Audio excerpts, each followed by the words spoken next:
My early days in politics were in the service of Margaret Thatcher and inspired by her. The fact that from the mid-1970s a woman was leading the Conservative Party gave us the feeling that we were at the cutting edge of modernity. Westminster had been a stronghold of the old boys' network. She and other remarkable female politicians had had to prevail over unspoken prejudice and outright hostility. Thatcher's success in becoming Prime Minister seemed living proof that a new era had dawned.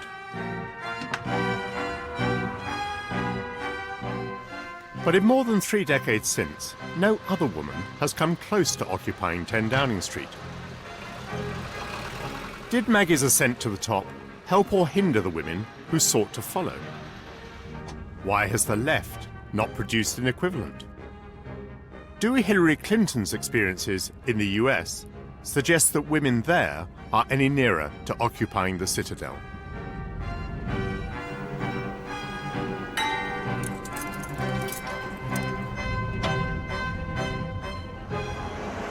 Joining me for dinner tonight are a former newspaper editor, a women's rights activist, a former cabinet minister, and an American author.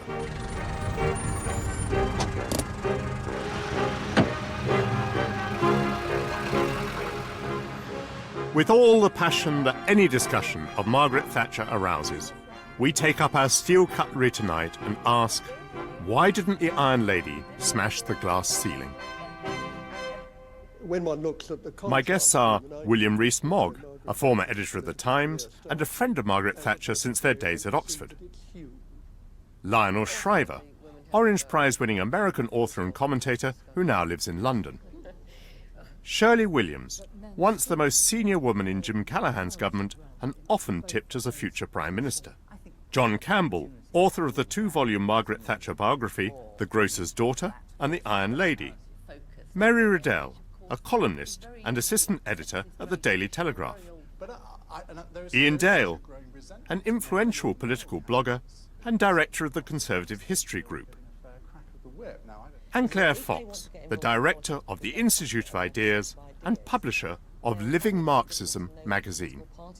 William, when did you first meet Margaret Thatcher, or did you meet Margaret Roberts? Oh, I met Margaret Roberts, yes, in '46, I think. And it was right at the bottom of the fortunes of the Conservative Party. And I met her in the Oxford Conservative Association. Can you remember your first impressions?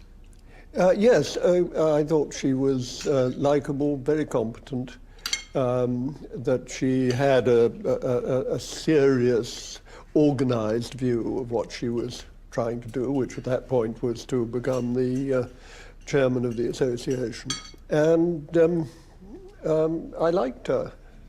Shirley, as you look back on it, what do you think has been Margaret Thatcher's contribution to the role of women in politics and power? Almost entirely the contribution of being an outstanding example.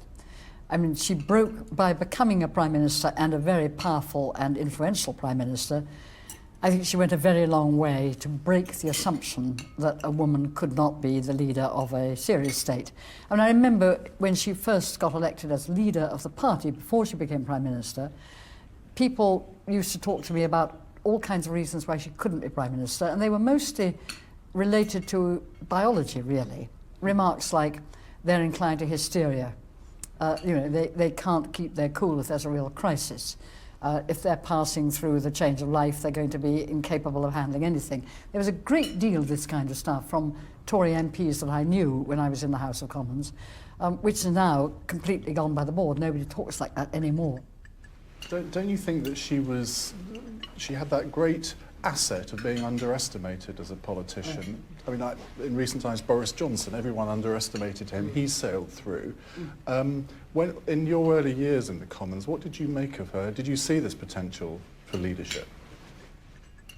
Yes, I think I did. I remember thinking that the view I was given in Oxford, where we both went, Oxford University, which was almost invariably in that particularly sort of posh Oxford way, that she was a second-rate intellect, a phrase they often used when I asked them about her. I thought they were completely wrong, and they were simply looking in the wrong direction. She was clearly much more than that. She was, by any standards, to get from Grantham to number 10, without any advantages of wealth or of status, was an incredible achievement. I mean, I hand it to her. It was an incredible achievement. I didn't obviously like many of her policies, but I would have been absurd if I didn't recognise that she was a remarkable and outstanding person, whether female or male. But she once said to me, and I think it was very interesting, I was beating off a tremendous Tory attack just after I'd become that deadly post, Secretary of Prices and Consumer Protection. And afterwards I went into the lady members' room, which is behind the Speaker's chair, and she was ironing. She often ironed. She was ironing a shirt, which is why she always looked wonderful, and I didn't. And she said to me, "You did all right," she said to me. And I said, "Well, I'm very grateful for that. Why do you say that?" And she said, and I never forget the words, she said, "Because we have to show them that we aren't going to be done down by them." Well, who was the them? It certainly wasn't the Conservative Party. When she did become leader, my memory is that most of the people at the top of the Conservative Party thought this was going to be quite a temporary thing. This was an aberration. It was a mistake, and it would right itself fairly quickly. And I think that because she was a woman? Well, amongst other things, she was quite far to the right. She was breaking the consensus that had existed over the previous 2 decades. And then she was things like shrill. Now, when you use a word like shrill, sounds like Hillary. you mean partly that she's, towards the extreme, but you also mean partly that she's a woman. So I think there was, to some extent, a misogynist overtone in it. But she was quite different from the grandees who were at the top of the Conservative Party. Was there not also a feeling that actually the Tory party, having surprised itself by electing her, suddenly felt, hey, we've done something rather unusual and clever, the first woman leader. This makes us instantly, fresh and modern and different from the tired old Labour Party. I think there was I'm sure there was that misogynist bit. There was also a sort of gallantry and novelty that came to her rescue as well. I think we can't fail to notice that it wasn't just because she was a woman that she was unusual. I mean, there was a kind of privileged elite that it was quite hard for the grammar school boys and girls and boys, in fact, to break into. So in some way she epitomised a new meritocratic sort of moment. I'm not suggesting she moved it very far, but there was a sort of sense in which, looking on at it, growing up and looking on at it, that she also represented a different type of politician. She never forgot that she was a woman. I mean, she was very conscious of the fact that she was doing something that was most unusual for a woman, that she felt she needed to be better than men. And she never forgot either, I think, that she had terrific charm, which she could turn on people. She did have this sort of, all these sort of feminine sort of wiles, and I can't remember which member of her shadow cabinet it was. You would know, Michael. But apparently she'd got a bad cold and her voice had gone down. And this, whoever it was Pryor, wasn't it? Yeah. Came up to her rather boldly and said, "Oh, Margaret, I've been reading in my newspaper that you've developed a very sexy voice." And she said to him, "I can't do the voice at all." "Oh, you mean I wasn't sexy before?" But, she used her femininity to get her own way. Right. And yes. I think people underestimate this, and that these cabinet ministers were regarded as wets. But the fact is they weren't used to dealing with a woman like her, and they wouldn't speak to her in the same way that they would speak to each other, and therefore they were rather hesitant. Let me trot out one of my favourite theories about this, and you can shoot it down, Iain, and so can Michael, which is that at that stage in our society, most Conservative leading figures had been brought up by nannies. They'd then gone to public schools and been disciplined by matrons. That meant that Mrs. Thatcher was building on an established psychological dependency, which isn't true in the Labour Party, where most people were not brought up by nannies and didn't go to independent schools with matrons. But one final point about that is that, like the matrons and like the nannies, although Mrs. Thatcher could be very attractive and could use her femininity, she absolutely never stepped over the line which says, "I cannot be reached." Never, ever. And what destroys women in politics, all too easily, I have to say, is if they start, as it were, playing the sex game within politics, they're finished. Very early on, they're laughed off the stage. And that's what she never made the mistake of doing. There's another story about Jim Pryor, which I think kind of illustrates the point that she was from a different social class and that it, in a way, operated to her benefit. I remember him saying, she talked to me in a way that I wouldn't talk to my gardener. Now, an extraordinary remark, because, you know, Margaret Thatcher wouldn't have had a gardener, but Jim Pryor would have had a gardener. And I think they were at a disadvantage, because no one had ever talked to them quite like this. Unlike almost all other politicians, she didn't seem to mind whether she was liked. You know, if the Guardian was against her, that was great. If Ted Heath and Francis Pym and things were against her, that was good. That showed she was on the right track. She liked having enemies. I think one thing we have to take account of is Margaret Thatcher's relationship with the public, because these very interesting insights are also not what the public would have seen. I mean, the public voted for her, either loathed her or loved her. I mean, you know, she had a very dramatic impact on British politics. And one of the things that struck me as somebody who was was absolutely anti-Thatcher, but you know, involved in women's politics and radical politics, was that she actually defined quite a lot of the discussions around women's politics in all sorts of peculiar ways, because funnily enough, she did have a positive impact, as I think Shirley indicated, that you could see a woman could do it politically. Actually, sometimes the feminist critique of her was that she was too like a man. Yes. I suppose, though, it was quite successful against the Tory party, in as much as the Conservative Party has never really got much credit for being led by a woman. The Tory party was led by a woman from 1975. I mean, it's a very long time ago. It's a terrific achievement for the Tory party. I mean, it puts it, you know, it makes it a very modern party, but it's never had any credit for that. And I think it's because the left succeeded, in a way, in discounting Margaret Thatcher. Ah, yes, well, she wasn't really a woman at all. Whereas there are a lot of women in the current Labour cabinet, but whenever I'm watching them on television, I always feel that I'm watching a minion. A minion. A minion. Oh. Someone who is doing what they're told, has perhaps been well briefed, and does a good job, is a good soldier. But I never feel that I'm looking at a woman in waiting for leadership. What made Margaret Thatcher extraordinary, and that's one thing that you were really saying earlier, is that she was a great leader, and they don't come up around very often.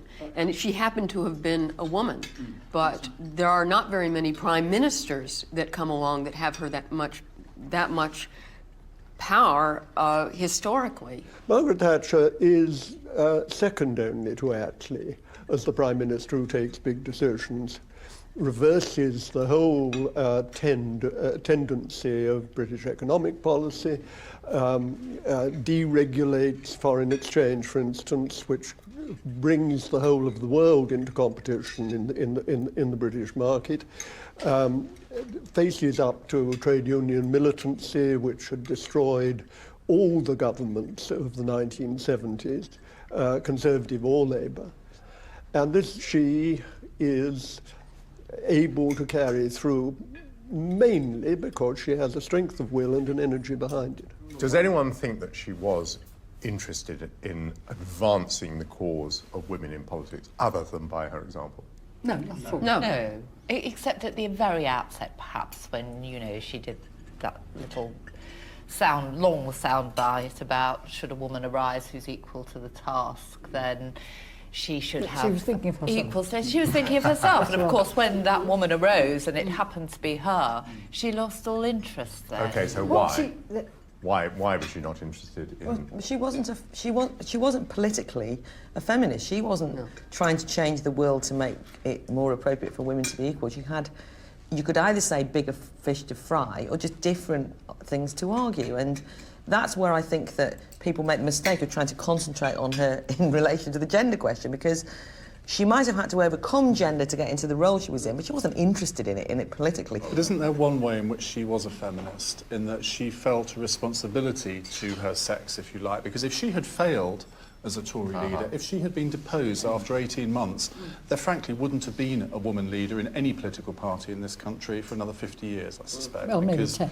Well, no, I think it would have taken a very long time. And I mean, all over the world now, there are women in leading positions. And in Rwanda, you've got 48% of the parliamentarians are women. Now, I'm not saying that wouldn't have happened without Margaret Thatcher, but she's got to have been an influence. And let me give you my favourite example, which is rather surprising, which is Dr. Sirleaf in the the new president of Liberia, the first African leader ever to be a woman. And here she is, completely risen on herself, on her own, not the leader of any tribe or anything, and already cleaning up Liberia as fast as she knows how to go.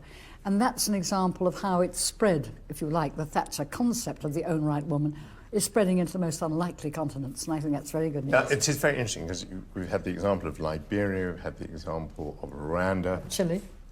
And Chile, but why not the left in Britain? Why has the left in Britain not produced a woman leader? The left. Barbara Castle could have become the... No, she couldn't. Why not? Well, I think I actually have a great admiration for her, and she was exceedingly nice to me. I was a right-wing, pro-European as far as she was concerned. She never, ever tried to do me down, ever. I mean, she was extraordinarily supportive. I think the straight answer is because probably it has to be somebody of the centre-left, and not of the left-left, to make it. Truth of the matter is the Labour Party was at least as grounded in the idea of all-male clubs which women couldn't join as the Great Respect to Conservative. Yes. You really think that's the key factor? I mean, you've mentioned... No, I don't think it's a key factor, but it's a very important factor because it says something about how you'd really rather exclude women. These are very poor excuses. The Conservative Party had a not woman an excuse. leader almost 35 years ago.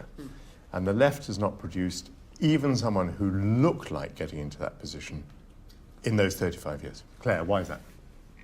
The conditions in which Margaret Thatcher became the leader of the Tory party was not that they were suddenly the most enlightened people in the world who imagined that women should be equal and therefore accepted her as the leader, but that she went against the grain. She was an exception, and for a variety of historically specific and rather unique reasons, she, despite the fact she was a woman, became the leader. So you just wouldn't want to overdo it, Michael. I mean, you know, you can't sort of say, oh, the Tories were so enlightened that we had one, but why didn't you lot have one, or whoever the you lot might be. I think much more of a whatever. I think the bigger crisis, though. I mean, I think if we're entirely frank, is what I'm more worried about is that there are not sufficiently number of impressive women in politics. Yes. I think the problem we have at the moment is because politics has lost a lot of its heart. That just at the time when young women are becoming better educated, going to university more, and all the rest of it, and were they to want to change the world, were they to want to have an impact on society, guess where they might not head? You know, into mainstream politics. Isn't it also what's going on outside, within and outside politics? You know, when Harriet Harman, who I think, you know, whatever one's criticism of her, doesn't really look like sort of anyone's minion, but when she was stand-in for PMQs, I think it was William Hague, wasn't it, who made the point that it had taken the Labour Party all these years to get a woman up to the dispatch box. And she was treated as if, you know, she was Dame Edna Everidge's bridesmaid, sort of resurrected Madge, resurrected for the occasion or something, instead of a perfectly able politician who actually, in the end, did rather a good job. She did a very good and job. I do think that women, in a way, I mean, Shirley would know much better than me, but are working in a climate that's almost as difficult still as it was when Margaret Thatcher came to. The odd thing power is, and I don't think she's ascendancy. changed that much. I mean, the climate. No. You know, breaking the glass No, quite. ceiling. You know, you can replace glass. The quality and the standing of the House of Commons, regardless of who actually is the government, has declined massively in my time. And it's now regarded as a bit of a joke rubber stamp. Yeah. When I first started in politics, it was the shining city. It's where you wanted to be. It's where you could bring about your ideals. You don't feel like that anymore. Yeah. Lionel, what do you think will be the effect of Hillary's run for the presidency on the future of women in American politics? Optimistically, she is the first serious candidate for the presidency in the U.S.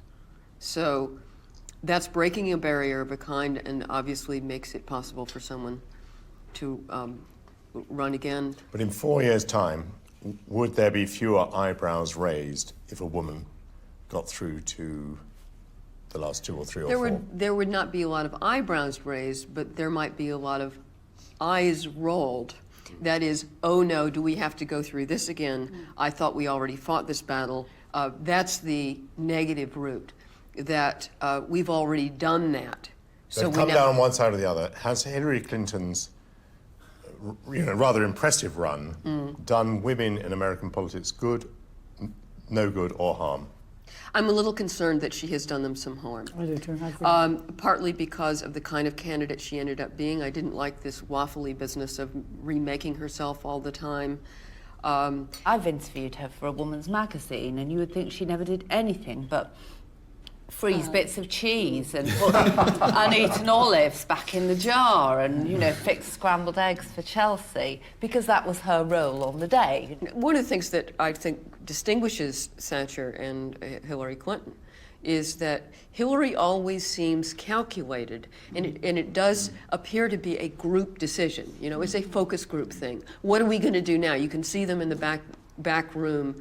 Margaret Thatcher conferring. didn't You know what never a got focus that group was, impression from Margaret Thatcher. I don't know enough about think it ever her to happened, know the truth, did but it? I can't imagine she gathered groups of people together to decide which handbag she should switch to. But what I want to ask you is why? Because if you go back, I remember years ago when I was on the steering committee of the United Nations Women's Conference of 1995, Hillary came rather like Blair came into Europe as a kind of blazing, heroic figure, and made that famous speech about it takes a village to raise a child, and also identified with the South Korean comfort women, which was a difficult thing to do because Japan was one of the United States' major allies. Why has she not made more impact? I mean, what is it about her that seems to have Well, in run the terms other of way? arguing for, as Obama would say, change, a slightly empty slogan, I admit, since you get change in this world whether you like it or not, and most of it is bad. It's hard for her to argue an anti-establishment direction when she comes from the establishment. You know, she's in an awkward position.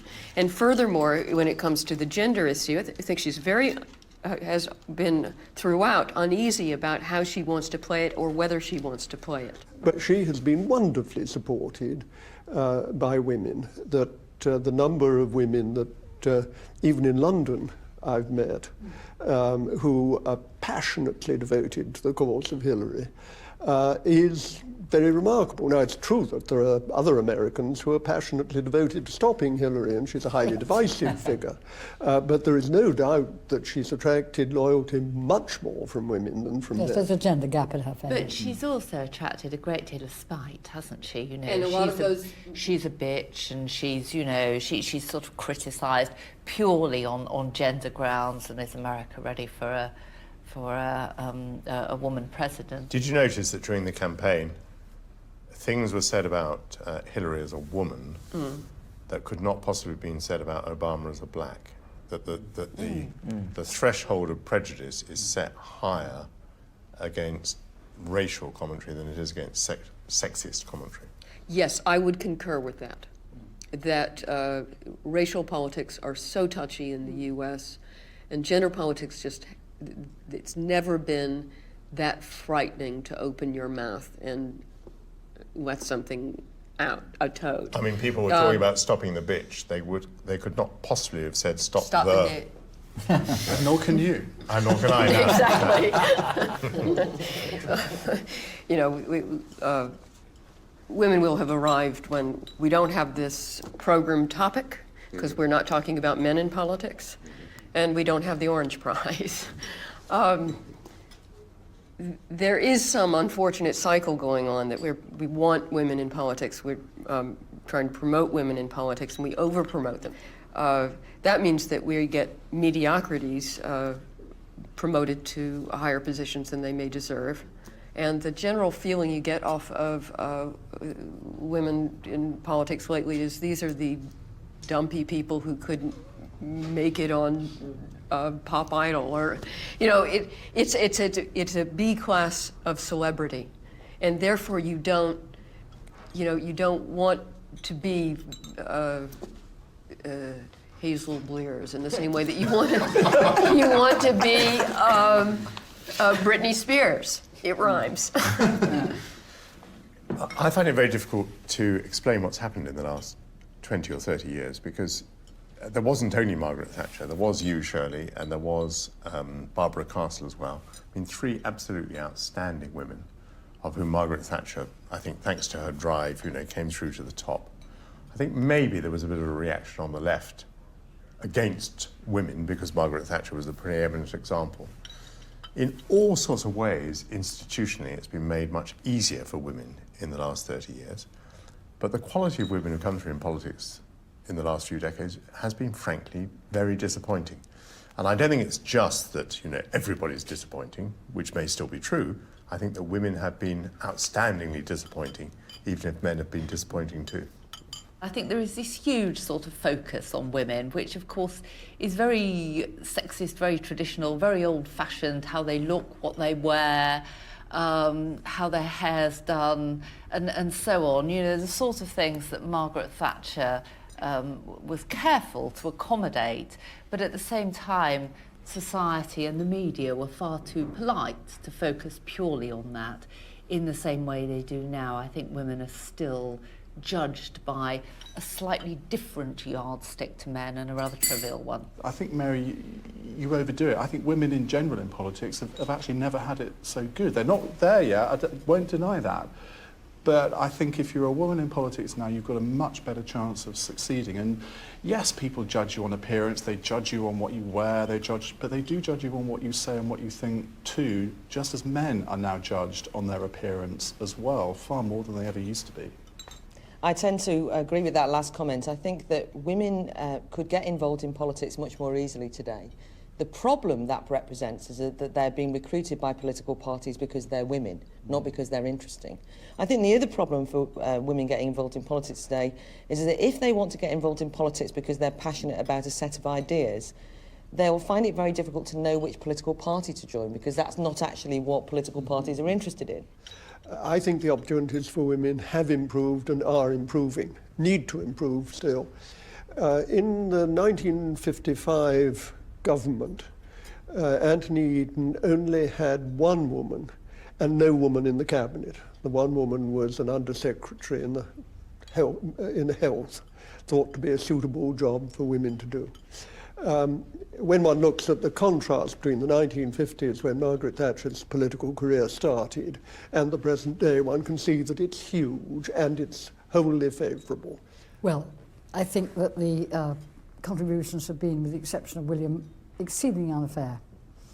It's still the case, for deep social reasons, that women are regarded as the primary nurturers of children, that women are regarded, and this is very important in an ageing society, as the primary supporters of elderly parents, but men still don't take more than a minority role in both of those crucial and time-demanding issues, and that therefore women are conflicted all the time between what they regard as their moral duty to their family, their children, their parents, and the much lesser sense of that moral duty on the part of men.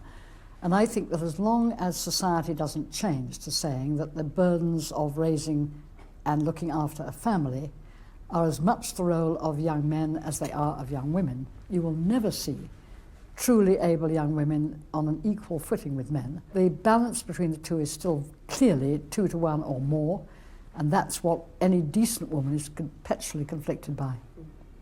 Well, thank you all very much indeed. I think Margaret Thatcher believes that each of us has the potential to shape our lives. So she never sought to be a leader for women as a group, despite first-hand experience of their difficulties. The fact that no other female has come close to succeeding her in Downing Street underlines her remarkable achievement in doing so 3 decades ago.